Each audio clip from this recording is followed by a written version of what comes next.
Salut, si vous me découvrez maintenant, moi c'est Cédric, vous êtes sur la chaîne Cédric Jurassique, un nom raccord avec pas mal de mes passions, dont la paléontologie, qui est en gros l'étude de la faune et de la flore disparue, mais aussi la vie actuelle avec l'évolution, la biologie et les animaux en général, on va dire.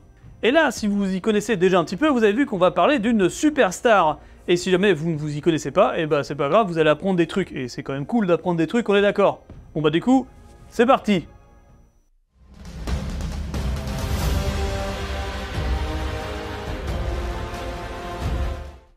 Salut les trilobites. Alors bah du coup, si vous me connaissez, vous avez vu le titre de la vidéo et vous êtes dit alors c'est quoi ça, encore un titre putaclic où il va nous dire que c'est faux, tout ça.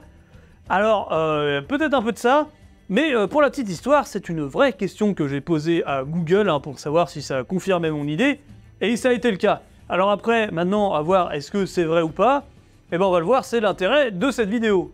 Alors attention, c'est pas une vidéo debunk ou quoi que ce soit, non, c'est une vidéo où, où je vais juste parler du Sarcosuchus, savoir où et quand il vivait, quand ont été trouvés les fossiles, etc. Enfin, du classique quoi, et du coup, premier point, ça va être une petite présentation rapide de notre cher super croco.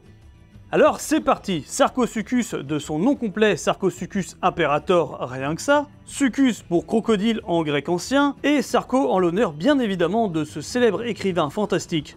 Non, en vrai, Sarco en grec ancien c'est rapport à la chair, et dans le cas de ce crocodile c'est pour signifier mangeur de chair. Quand on verra ce qu'on a retrouvé de lui, vous comprendrez mieux. Et imperator, c'est assez parlant, pas besoin d'expliquer. Le côté impérial c'est pour signifier sa taille démesurée. On l'appelle aussi d'un autre petit nom beaucoup plus simple, le crocodile d'Alouef, mais on va voir un peu plus tard pourquoi. Par contre, ce qu'on va voir c'est pourquoi le imperator de Sarcosuchus imperator. On a affaire à un beau bébé de 10-11 mètres de longueur pour un poids estimé entre 3 et 4 tonnes. Alors il a perdu quelques mètres, puisque initialement il était estimé jusqu'à 12 mètres, avant d'avoir plus de fossiles et plus complet et de le réajuster à 9 mètres 50, ce qui est quand même bien balèze. Je rappelle que le crocodile actuel le plus grand encore en vie est le crocodile marin qui peut atteindre les 6-7 mètres de longueur et qui vit en Australie, forcément. Pour vous donner une idée de la taille du machin par rapport à un humain, voilà un petit extrait avec ce cher Nigel qui aime bien se frotter à tout ce qui peut le tuer. Bon par contre, vu de quand ça date, je crois que c'était avant qu'il soit revu à la baisse. Bon, de toute façon, toute occasion est bonne pour voir ce cher Nigel et il est plus à 2 mètres près pour se faire bouffer. Bon alors maintenant qu'on a une petite présentation du bestiau en question, on va pouvoir passer un petit peu de phylogénie. C'est en gros la méthode qui permet de classifier le vivant, savoir qui est plus proche de qui, apparenté à qui, etc. Tout ça. Parce que depuis tout à l'heure, je parle de crocodile, le titre de la vidéo parle de crocodile, mais c'est quoi un crocodile? Qu'est-ce qu'on entend exactement quand on parle de crocodile?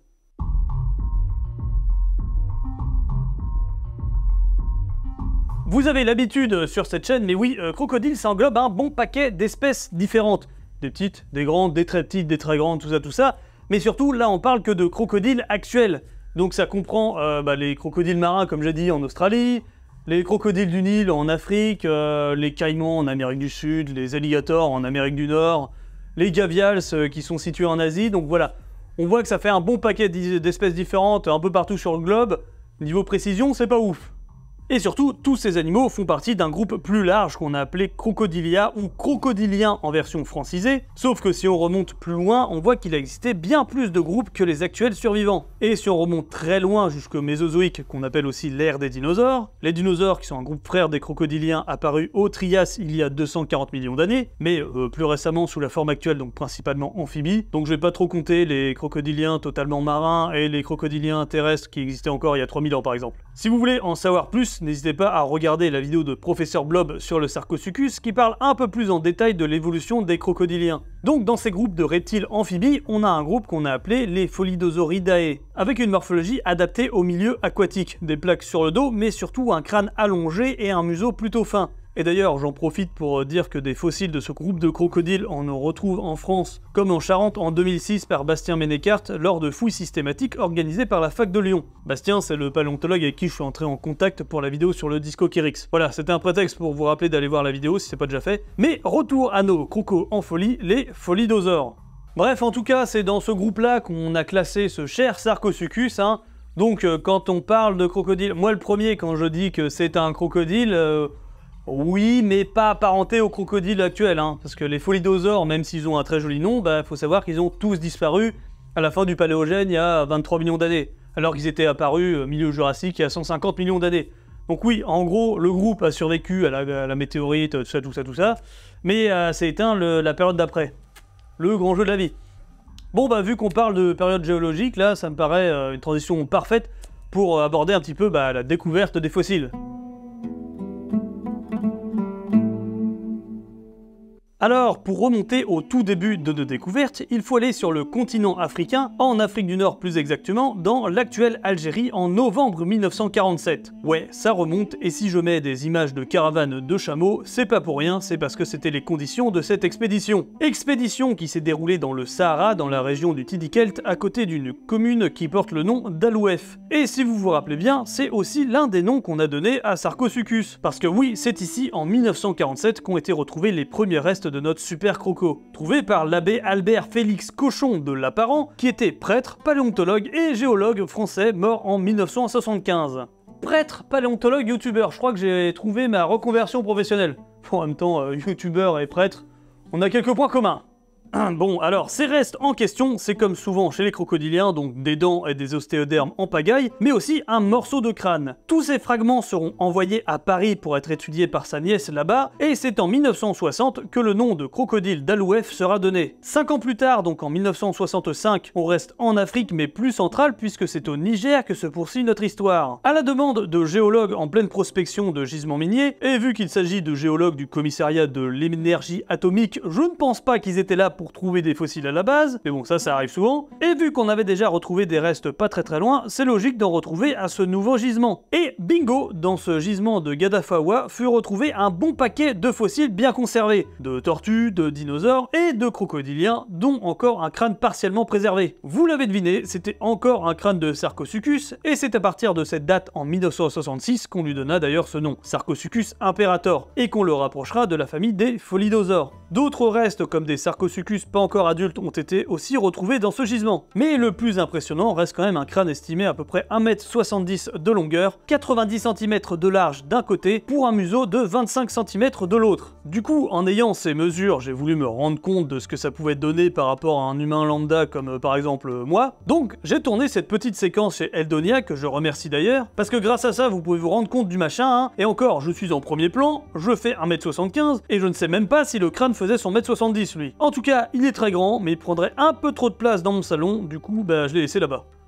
Après ça, d'autres fossiles ont encore été retrouvés, alors principalement des crânes, mais surtout des dents, hein, donc ça va être en Afrique et en Afrique du Nord, hein, donc Maroc, Tunisie, Algérie, Mali et Niger, hein. Mais ça, c'est pour Sarcosuchus imperator, parce que je vous ai pas dit, mais il existe une autre espèce, Sarcosuchus arti. Alors, je vais pas vous expliquer le concept de espèce, genre, etc. Non, là, ce qu'il faut retenir surtout, c'est que, Sarcosuchus arti, lui, il a été découvert au Brésil, donc en Amérique du Sud. Et là, du coup, vous pouvez vous dire, mais attendez, comment ça se fait que le même animal, on puisse retrouver des restes sur deux continents différents? Là, Sarcosuchus imperator en Afrique et Sarcosuchus arti en Amérique du Sud. Et pour ça, il faut remonter à la période à laquelle ils ont vécu. Vous avez sans doute déjà entendu le nom de Pangée, je suis sûr que j'en ai déjà parlé dans plusieurs vidéos. Pangée, c'est le nom qu'on a donné au continent unique émergé il y a plus ou moins 250 millions d'années entre le Permien et le Trias. Le Trias, qui est la première période du Mésozoïque, a un nom que vous commencez à connaître, sauf que des continents, ça se déplace pas en quelques minutes, ni même en quelques siècles, mais avec quelques centimètres par an, il faut plutôt compter sur des millions et des millions d'années avant qu'une séparation soit nette et que les faunes et flores soient séparées et continuent leur évolution chacune de leur côté. Même si bon, la tectonique des plaques, la dérive des continents, tout ça là, c'est qu'une théorie. Bref, donc le continent Pangée commence à se disloquer en plusieurs continents plus petits à partir du Jurassique, la deuxième période du Mésozoïque, et le Sarcosuchus a vécu lui encore après durant le début du Crétacé. Sauf que comme je l'ai dit, ça prend des millions d'années avant que des continents soient totalement séparés par une mer infranchissable. Du coup, vous voyez où je veux en venir, on trouve des fossiles de Sarcosuchus en Afrique et au Brésil, parce que durant la vie de l'animal, les deux continents n'étaient pas encore totalement séparés comme aujourd'hui. C'est aussi pour ça qu'on retrouve certains mêmes fossiles d'animaux ou végétaux un peu partout sur le globe, parce qu'ils vivaient encore avant sur le continent Pangée. Mais j'aurai sans doute l'occasion d'y revenir un jour. Bon, maintenant qu'on sait où et quand ont été découverts les fossiles de Sarcosuchus, où et quand ils vivaient, est-ce que ça serait pas le bon moment d'aborder son mode de vie ?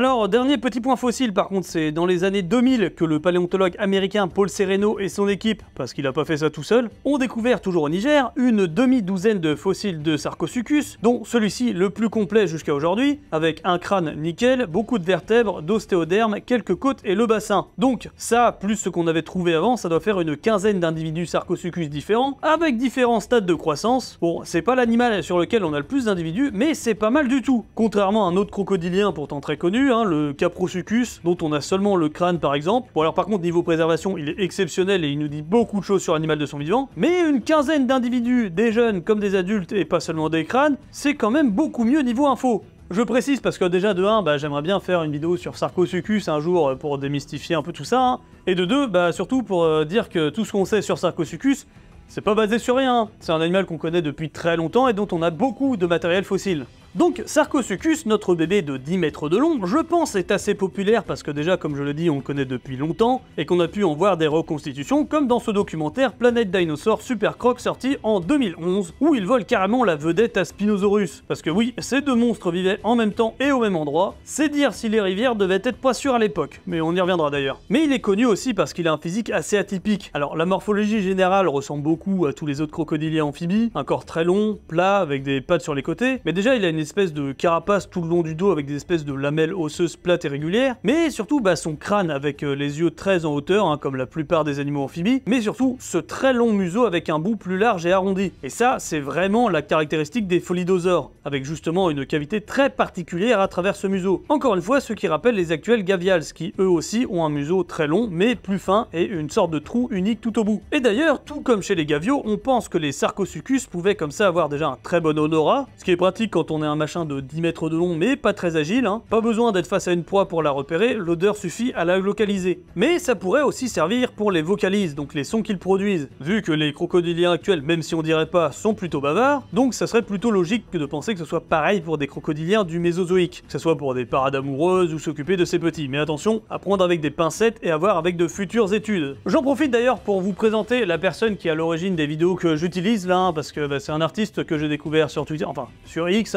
et quitte à utiliser son travail à le créditer, autant vous pousser à aller voir ce qu'il fait, c'est magnifique. Et bien évidemment, ça sera dans la description. Bon, retour à nos crocos qui patauchent dans l'eau, et avec tous ces fossiles, on a pu déterminer aussi leur âge. Et on est sur une quarantaine d'années pour les individus adultes, même si apparemment on estime qu'ils n'étaient qu'à 80% de leur croissance, et qu'ils atteignaient leur taille et âge maximum à 60 ans, ce qui est une longévité classique même chez les crocodiliens actuels. C'est d'ailleurs le secret de certains qui ont des tailles démesurées, puisque tant qu'il y a de la nourriture et de bonnes conditions, un crocodile peut grandir toute sa vie. Dans la nature, c'est un peu compliqué puisque l'environnement et les proies sont très variables, mais en captivité, c'est pas rare d'avoir des crocodiles centenaires et donc des tailles approchant les 5-6 mètres de longueur. Donc chez un Sarcosuchus du Crétacé, 10 mètres à 60 ans, ça devait pas être si rare. Mais pour ça, il faut survivre et trouver des proies adaptées, ce qui va changer au cours de sa vie. Et c'est ce qui se voit au changement morphologique de ses dents et de son crâne en général. En gros, petits, ils vont avoir un museau et des dents plus fines et se nourrir surtout de poissons, et plus son âge va avancer, plus son museau et ses dents s'élargissent pour s'adapter à des proies de plus en plus grosses, comme des poissons toujours, mais de 5-6 mètres de long et cuirassés, jusqu'aux pauvres dinosaures qui venaient s'abreuver au mauvais endroit au mauvais moment. C'est pour ça que vous voyez pas mal d'illustrations de Sarcosuchus en prise avec ce dinosaure en particulier, Uranosaurus nigeriensis, découvert en 1976 par le français Philippe Taquet, qui est toujours en vie et que j'aurais peut-être pu contacter pour cette vidéo, et c'est lui qui donna le nom d'Uranosaure, qu'on pourrait traduire par lézard courageux, et nigeriensis parce qu'il a été découvert au Niger lui aussi, dans le même gisement que Sarcosuchus, parfois même entremêlés, dont un individu qu'on va voir à la fin de cette vidéo. Mais c'est pour ça qu'on voit souvent les deux bestioles en tant que relation proie-prédateur. Et un Uranosaure adulte, ça fait 7 mètres de long pour un poids estimé de 4 tonnes. Bon alors un adulte c'est peut-être un peu gros même pour un Sarcosuchus adulte, comme vous le voyez encore une fois par rapport à un humain lambda d'1m75, mais un plus jeune qui devait se balader parmi les autres puisqu'il devait sans doute vivre en troupeau comme les iguanodons dont ils sont proches, ça fait une proie tout à fait adaptée à un croco de 10 mètres de long. En même temps, quand on voit les crocos actuels qui peuvent soulever des buffles de 900 kg, on n'imagine pas trop ce que ça peut donner avec un machin de 10 mètres qui peut peser 4 tonnes. En tout cas, ce régime opportuniste, c'est sans doute le secret de sa réussite, parce que niveau concurrence, au début du Crétacé en Afrique, il y avait de quoi faire. Il y avait du Spinosauridé comme Spinosaurus le célèbre, mais aussi Suchomimus qui est en gros la même chose mais sans la voilure dorsale, deux prédateurs avec des dents bien longues et effilées spécialisés dans la capture de poissons en tout genre, mais des gros trucs Non, parce que j'ai déjà entendu oui le Spinosaure il est nul, il mange que du poisson. Alors oui, ils mangent du poisson, mais des trucs comme des Ocoprestis par exemple, c'est des poissons-ci de 6-7 mètres de longueur. Ou des Mawsonia, c'est une espèce de sélacanthe de 5-6 mètres de longueur. Hein. Donc voilà, ça fait égal ou plus grand qu'un requin blanc actuel, histoire de remettre les choses en place. Il y avait aussi des Carcharodontosauridae, hein, c'est chez eux qu'on retrouvera genre Carcharodontosaure ou Giganotosaure, hein, rien que ça, ou des Abélisauridés, hein, le plus célèbre étant le Carnotaure, des prédateurs avec des dents tranchantes spécialisés dans la chasse de dinosaures purement terrestres de bonne taille. Et on avait donc le Sarcosuchus au milieu qui chassait un peu de tout, aquatique comme terrestre et de toute taille. Et quand on voit la taille et la forme de dents qu'on a retrouvées sur place, c'est assez parlant je trouve. Ouais, on doit être sur du Chico de plus de 10 cm quand même, hein. Donc voilà, c'est vrai que c'est avantageux d'être opportuniste, un petit peu d'ailleurs comme les crocodiliens actuels, sauf les gaviales, hein, et pourtant ça n'a pas empêché notre cher Sarcosuchus de disparaître quand même. Bon, maintenant qu'on a vu tout ce qu'il y a à peu près à voir sur Sarcosuchus, on va pouvoir un petit peu se pencher sur la question qui sert de titre à cette vidéo, à savoir est-ce que c'est vraiment le crocodile le plus grand ayant jamais existé. En sachant déjà que estimer la taille d'un animal disparu, c'est pas facile, hein. Les fossiles en général ne sont pas complets, et c'est surtout les plus gros os qui sont les plus facilement conservables et trouvables. Donc plus l'animal va être long, surtout la queue, plus les os vont être petits, donc plus c'est petit, plus c'est difficilement trouvable et conservable. Voilà. Tout ça pour dire qu'avoir une taille précise c'est très compliqué, à moins de trouver un fossile parfait, mais la plupart du temps c'est estimé par rapport à des espèces proches et mieux conservées. Comme là par exemple la taille du Sarcosuchus peut être proportionnelle à un Pholidosauр plus complet. Même si bon en fait on a déjà un très beau, donc pas forcément besoin de ça dans ce cas-là, mais vous voyez l'idée. Alors suivant les sources, les tailles et les classements changent, notamment car parfois des études sont refaites et les tailles remesurées, comme c'est arrivé pour le Sarcosuchus au début estimé à 12 mètres, puis 9, et dernièrement plutôt entre 10 et 11. Pas pratique, mais bon, c'est comme ça que marche la science, elle se réévalue à chaque nouvelle découverte et étude. Et ça, pour le premier de la liste, qui est le Purusaurus, c'est un petit peu l'inverse du Sarcosuchus. Au début, il était estimé à 9 mètres de long, jusqu'à ce que de nouvelles études et fossiles fassent remonter cette estimation jusqu'à 13 mètres de longueur. Donc pour le moment, c'est lui le numéro uno. Et comptez sur moi pour parler de lui un jour, parce qu'un crocodilien apparenté au caïman de cette taille qui vivait jusqu'à il y a 5 millions d'années en Amérique du Sud, et pourtant si peu connu, j'en fais mon affaire. Et pour le numéro 2, c'est un autre crocodilien, mais apparenté aux alligators cette fois, le Deinosuchus, estimé entre 10 et 12 mètres, là aussi c'est variable, et lui vivait à la fin du Crétacé, donc plus tard que Sarcosuchus, et sur le continent nord-américain. Donc lui aussi devait bouffer du dino au petit-déj, et vu qu'il vivait au même endroit et à la même période que le célébrissime T-Rex, j'en connais un qui devait pas faire le fier quand il devait aller boire. Donc voilà, en général le top 3, hein, ça fait Purusaurus, Deinosuchus, Sarcosuchus, hein. Mais alors pourquoi souvent c'est Sarcosuchus qui se retrouve en première position? Je ne sais pas. Moi je pensais à la base que c'est parce que c'était le plus populaire et qu'il était le plus populaire peut-être, je sais pas, parce qu'on l'a découvert avant les autres, alors qu'en fait non, puisque ils ont tous à peu près été découverts dans les mêmes périodes. Hein. Peut-être parce qu'il a un physique atypique, donc plus facilement reconnaissable, et on l'a gardé par rapport à la première estimation de 12 mètres. Je ne sais pas, tout ça c'est mes propres suppositions, donc si vous avez des idées pourquoi du comment, les commentaires sont là pour ça. Moi en tout cas je suis content, ça me permet un titre de vidéo qui va me faire du clic. Et pour finir, j'aimerais bien parler des films et séries dans lesquels on voit notre cher Sarcosuchus, et ça va être rapide, hein, parce qu'il n'y en a pas des masses. Hein. La seule série que je connaisse où on le voit, c'est ce dont j'ai déjà utilisé l'extrait, donc c'est Préhistorique avec Nigel, là. Donc Préhistorique Park, série dérivée sur la Terre des dinosaures, hein, dans lequel on voyait surtout Deinosuchus en fait, hein, mais c'est à peu près tout. Même Nick Cutter et les Portes du Temps, jamais. Par contre, niveau jeux vidéo, il y a peut-être déjà un peu plus de choses. Alors, je suppose qu'il est dans des jeux style Jurassic Park Builder ou Jurassic World Live, hein, mais surtout, il est dans Ark. Non, je me lasserai jamais de cette musique. Donc on a bien notre Sarco dans le jeu, et à mon avis, comme moi, il vous a donné beaucoup de sueur froide dès qu'on s'approchait d'un marécage. Mais une fois apprivoisé, je sais que c'est une monture que j'aime bien pour explorer les rivages et les rivières. Il est pas mal rapide dans l'eau, et tu crains pas grand chose niveau attaque extérieure quand t'es dessus. Le deuxième jeu, c'est aussi un jeu de survie, mais où on ne joue pas un humain, mais différentes bestioles de différentes périodes passées. C'est Pass of Titan. Pour les gens qui connaissent pas, mais qui connaissent The Isle, c'est le même principe, et son concurrent direct. Donc il y a plein de dinosaures, évidemment, dont des espèces pas connues du tout, mais aussi des ptérosaures, des reptiles marins, et il me semble des trucs plus folkloriques comme le Megalania. Mais surtout, il y a le Sarcosuchus, bien évidemment. Bon alors, ça doit pas être le gameplay le plus mouvementé du jeu, parce que si on veut être réaliste, on passe notre temps dans l'eau à attendre qu'une proie passe à portée, mais j'avoue que ça doit avoir son petit charme quelque part. D'ailleurs, je pense que pas mal de mes abonnés ont dû jouer à ce jeu, peut-être même en tant que Sarcosuchus, donc j'attends vos retours, même si je pense que je le testerai forcément un jour. Et dernier endroit où on peut voir un Sarcosuchus, et pas virtuellement cette fois, c'est le Muséum d'Histoire Naturelle de Paris. Parce que oui, je pense que comme beaucoup des premières découvertes ont été faites par des Français, et je pense que c'est pour ça qu'on a le droit à Sarcosuchus dans la capitale. Du coup, j'ai demandé un petit peu plus d'infos à Julien, qui a la page Facebook que vous connaissez peut-être, faut s'il vous plaît, et qui bosse là-bas. Donc, il fait 9,50 m de longueur exactement, avec un crâne d'1,66 m, soit 3 cm de moins que le mec qui le nettoie. Oui, ça vient de Julien lui-même, donc je retransmets. Mais sinon, ça fait aussi un Nicolas Sarkozy tout pile de longueur. Il a été découvert par Philippe Taquet en 1973 au Niger, et c'est l'un des fossiles dont j'ai parlé plus tôt dans la vidéo. Et les 186 ossements font partie du même individu. Pendant un moment, il était directement exposé à même le sol avant d'avoir son socle et les parties manquantes en 2010. Et s'il fait un peu table basse, c'est parce que normalement le bassin devrait être un peu plus haut que le crâne. Mais bon, si vous voulez vous rendre compte véritablement de la taille de ce monstre des rivières du Crétacé et la taille des chicots du machin, et que vous êtes sur Paris, n'hésitez pas à aller lui faire un petit coucou. Et d'ailleurs, en parlant de Philippe Taquet, il est dans cette BD que j'ai fraîchement reçue, s'appelle Les Dinosaures du Paradis, c'est dessiné par Mazan, qui est un artiste qui fait partie de la Paléosphère, un illustrateur reconnu, Et ça raconte un petit peu comment il s'est retrouvé sur différents sites de fouilles, comme en Jacques-Charente en France, ou au Laos, Et je mettrai d'ailleurs en fin de vidéo, une vidéo d'Entracte Science qui parle de cette BD avec l'auteur directement. Bon, il y avait quand même pas mal de choses à dire sur notre cher Sarcosuchus, Et même moi, j'ai appris plein de trucs alors que je pensais bien le connaître, et en fait, pas tant que ça, Enfin, c'est surtout que j'étais resté basé sur des connaissances qui datent un peu, Donc, écoutez, si vous avez d'autres infos sur ce cher Sarcosuchus, vous connaissez la chanson, les commentaires sont là pour ça. Ouais, il est pas mal connu, et normalement, je préfère les bestioles pas connues, mais au final, je me dis que si je veux attirer déjà des gens sur ma chaîne, peut-être passer par là, Et en plus, au final, j'apprends quand même des trucs dessus. Donc, je me dis, je vais peut-être continuer dans cette voie-là.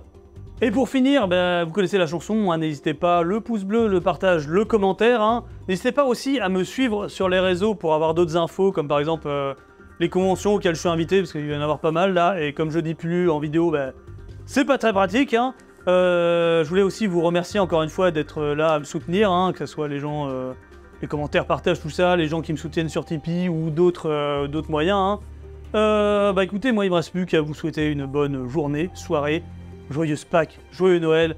Le mot de la fin sera salopette. À la prochaine.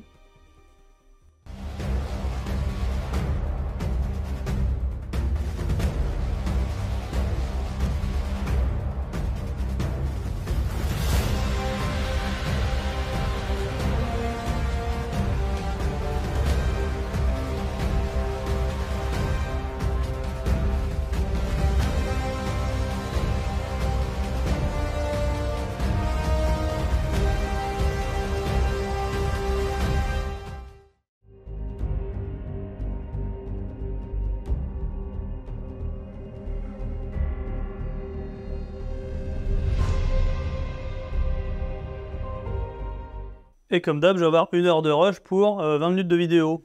Et j'ai plus de gorge.